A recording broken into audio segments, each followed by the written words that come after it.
I don't even know why I'm sitting here. Well, yes, I do. Everything I got going on in life about being honest and transparent, so let me keep the flow going. My significant other just sent me a text and told me that I was fastly approaching 75,000 subscribers on this YouTube platform, and I need to post some content.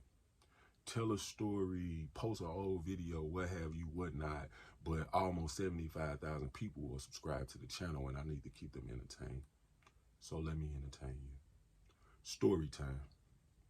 But what to call the story? I could call it The Lie That Ruined the Relationship.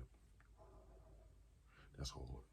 If you read that in the title, it might make you click on the video just to see what I'm talking about. You might really want to watch the video if you find out that the lie that ruined the relationship is about a dog.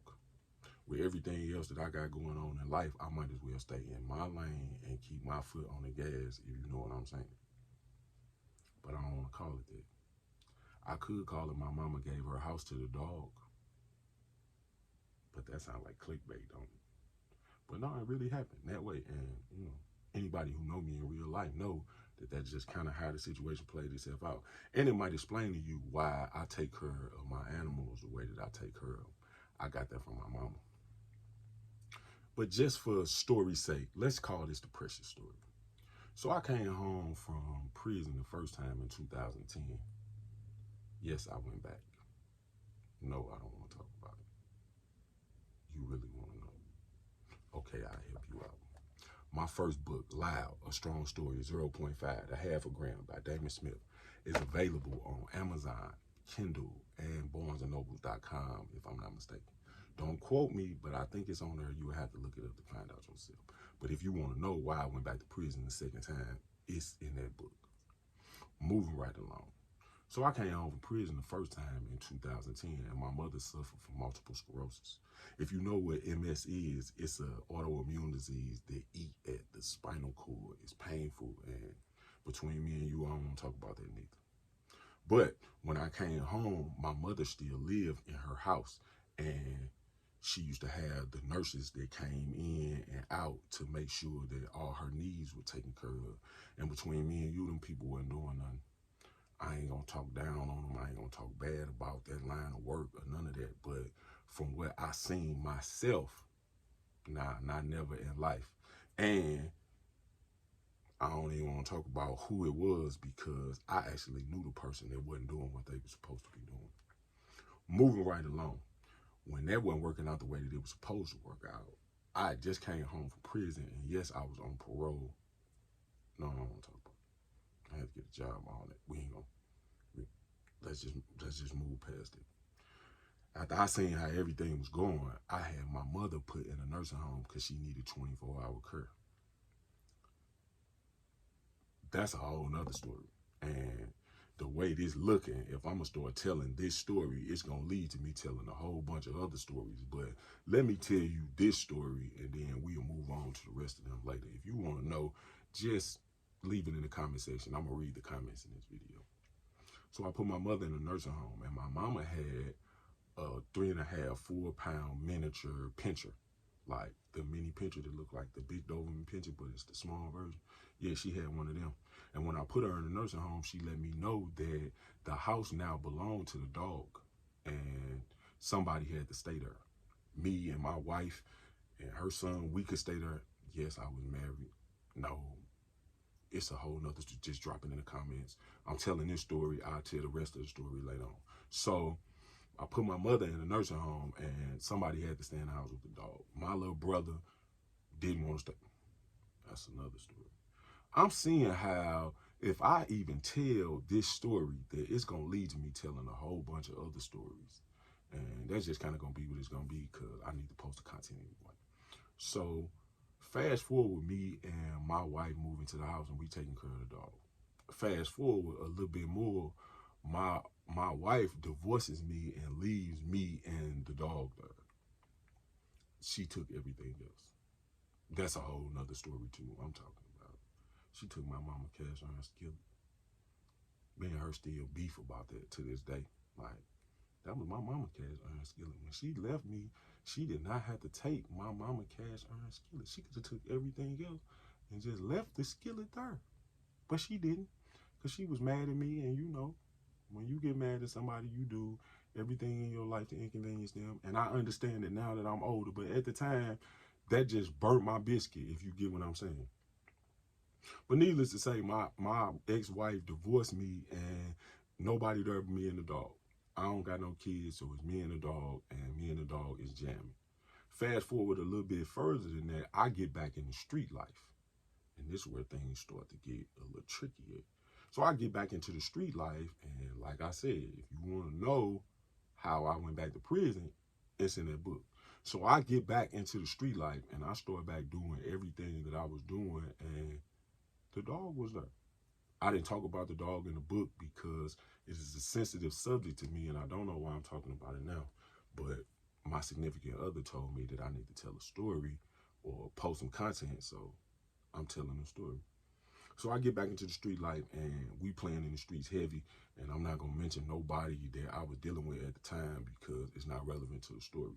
Only thing important is this is about the lie that ruined a relationship, or my mama gave the house to the dog, whichever one, or just call it the precious story, what I'm calling it. So needless to say, you know what come with playing in the streets, right? So the house get raided, the feds came, and they sent the federal apprehension team to come get us. You know, the men in black, like 65 police, right? Feds, the region we stayed in, all of that. I'm talking about they sent everybody and they mama to come get us because we all convicted felons and we all have violent crimes on our jackets. So when they came, they brought everybody. Needless to say, I wasn't there. If you read the book, you will know. You want to know, yeah. But the dog was there. They flashbang Precious and all of that. I'm talking about, I know they scared the life out of baby girl. But that just kind of was what it was, man. It came with the lifestyle. I apologized to my mom about it, and it was what it was. So needless to say, I can't go back to the house. I am officially on the run. And this is where the story really take off. I got a partner that I jammed with, was like my best friend growing up. I went to the penitentiary and a whole bunch of stuff happened while I was in the penitentiary, and you know, it just kind of was what it was. But when I came home, we kind of got back on speaking terms, and we was doing whatever it was that we was doing. And my partner needed somewhere to stay. I was on the run from the feds and the state because I was on parole, so I'm not going nowhere near the residence. He needs somewhere to stay. So I told him he could stay in my house. But the house belongs to the dog. You cannot, under any circumstances, put the dog out. If you get what I'm saying. Yeah. So he moves into the house, and he in the house for a couple months, and I'm running the streets and doing whatever it is that I'm supposed to be doing. But I keep tabs on my mama and this, that, and the third. But I can't really move and groove the way that I want to with her because I'm on a run, and the police was showing up to the nursing home looking for me on a regular basis. So my friend staying in the house. I bump into him somewhere on the outskirts of where he stayed at so we could chit chat and conversate about it. And he told me that the dog ran away. Yeah, baby girl ran away. And that was the story that I took to my mama. And she was not pleased at all. As a matter of fact, she was hurt about it, right? I'm talking about in such a way. And I was hurt for her because I love that dog too. So I passed the story along to my mother. Needless to say, fast forward, I go back to prison 2013. Yeah, I was on the run for a minute. Yeah, 17 cars, 2 helicopters. That's what it took. Read the book, right? So I end up going back to prison for 3 years. I get out of prison for the second time in 2015. Where do you think the first place I went? I went to go see my mama. Exactly. You do not have to wonder how that played itself out. My mama died in 2017. She seen me almost every day from the time I came home from prison the second time until she took her last breath, and I was right there when she took it. So I came home from prison, and I went to go see my mama. And me and my mama chit-chatting this, that, and the third. And my mother lets me know that under no circumstances do I fix the house up. she had got word that they had stole all the copper out of the house and this, that, and the third. Nobody stayed there no more. My partner who was staying there when I went back to prison, he eventually found him somewhere else to stay and just left. I ain't talked to nobody on that side, and it just kind of was what it was. So now I'm back on the streets and I'm back on my type of time. I start doing music. And where you want to shoot a video at? No, I'm going to shoot a video at the old house because it's still in the family name. And though nobody stay there, I can still go there, though I can't live in the county where the house is. Whatever happened on my case, they said that I could not get an occupancy permit in that county ever again in life. I was no longer allowed to live in their jurisdiction for everything that happened around them kicking my house in and me going to jail. It just come with it. You got to deal with it. When you live that lifestyle, there are certain things that come with the lifestyle that you got to deal with. So I can't live there, but it's still our property and I can visit it. So I got the video team together and I went and shot a video for it. And while I'm shooting the video, yes, the police pulled up. It just kind of was what it was, and it's going to be what it's going to be. This, that, and the third. Ooh. So let me continue so you can understand where the lie come in at. So I told you that my friend told me that the dog ran away. This was in 2012. I went back to prison in 2013. I didn't come home from prison until 2015, 3 years later. So when I go in the house and I go in the basement, guess who I found? You already know. I found baby girl. She was sitting in a chair, mummified. Like somebody had just left her there and she died like that. I don't know the conditions under which she died. Was it hot outside? Was it cold outside? I don't know none of that, but I do know that her mummified body was sitting in a chair in the basement where my room was. First person I called was my partner. What's up, bro? Come pull up on me ASAP. He come pull up. So we had a conversation that, bro, that dog in the house. And I told my mama that that dog ran away because you told me that that dog ran away. Somebody got to clean that up. And I don't want to be the one to go clean it up because you know how my mama is. My mama don't play about that lying to her stuff. She do not take that the right way, and I do not want to be on the other end of how she gonna talk to the person that told her a lie about her dog. So I tell bro, you need to go pull up on my mama and clean that up. Needless to say, this 2015 when I had this conversation with him. My mama died in 2017 and he didn't clean it up. My mama took her last breath and he did not clean up the lie that he told her. And I did not tell her that I knew the truth because it wasn't my truth to tell her. So after my mama passed, you already know there is no relationship with me and bro. And I bumped into him a couple times after that, and you know it wasn't going down. He told my mama a lie and didn't fix the lie before my mother took her last breath and left this world. So to me, that was an unforgivable act, right?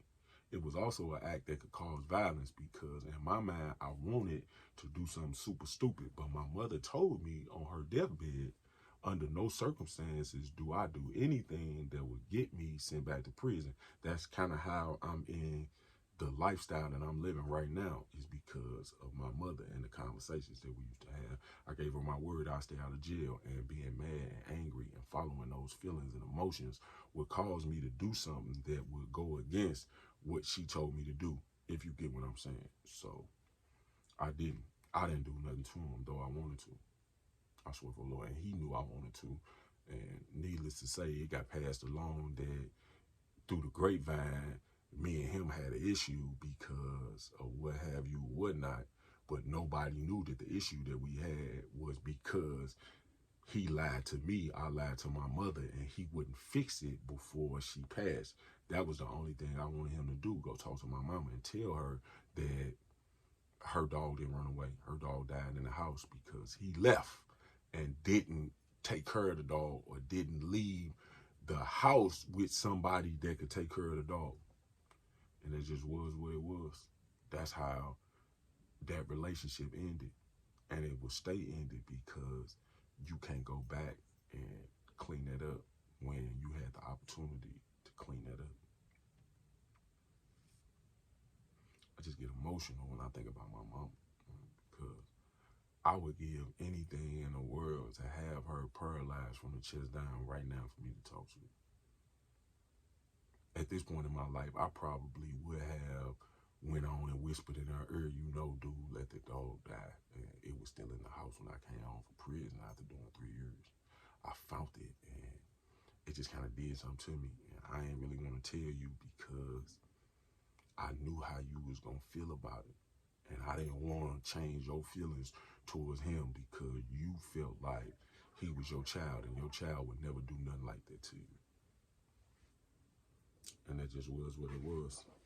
I thank you for spending a few moments with me as I tell you the story about how a lie ruined a relationship, because that lie about my mother's dog running away and being dead in the house ruined our relationship.